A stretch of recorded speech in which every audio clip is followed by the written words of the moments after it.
बच न पाओगे इश्क है मेरा नहरों सा Darling Shabazz, one more time.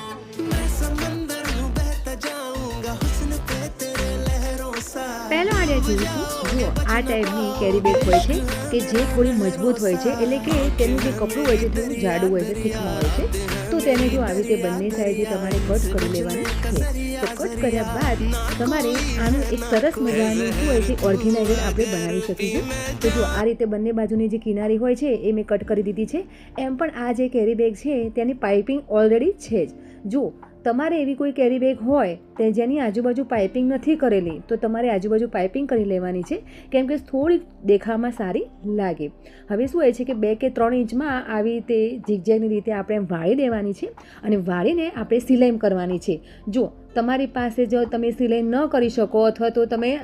ન કરવી હોય તો તમે ગ્લુગનની મદદથી અથવા તો ફેબ્રિક ગ્લુથી તે પણ તમે સ્ટીક કરી શકો છો ઇઝીથી સ્ટીક થઈ જાય છે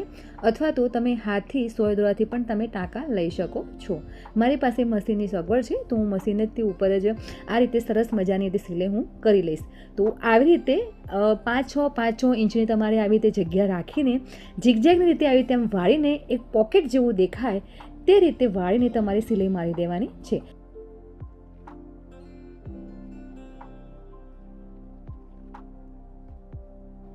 અને જુઓ કેટલું સરસ મજાનું ઓર્ગેનાઇઝર બનાવી દીધું છે અહીં મારે સિલાઈ કામ કરવાનું હોવાથી ક્યારેક ક્યારેક કરું છું પરંતુ રીલ અને સોય અને કાતર બધું જ જગ્યાથી મને મળી જાય તે એટલા માટે મેં ઓર્ગેનાઇઝર બનાવ્યું છે હવે નેક્સ્ટ ટિપ્સ જોઈશું એક ઓર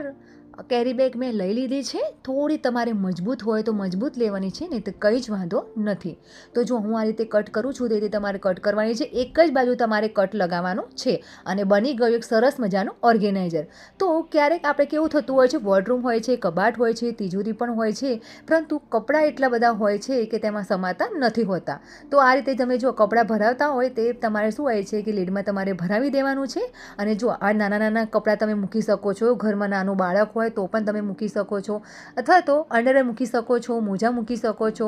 તમે હેન્કી પણ શું હોય છે કે એડ કરી શકો છો હવે નેક્સ્ટ ટિપ જોઈશું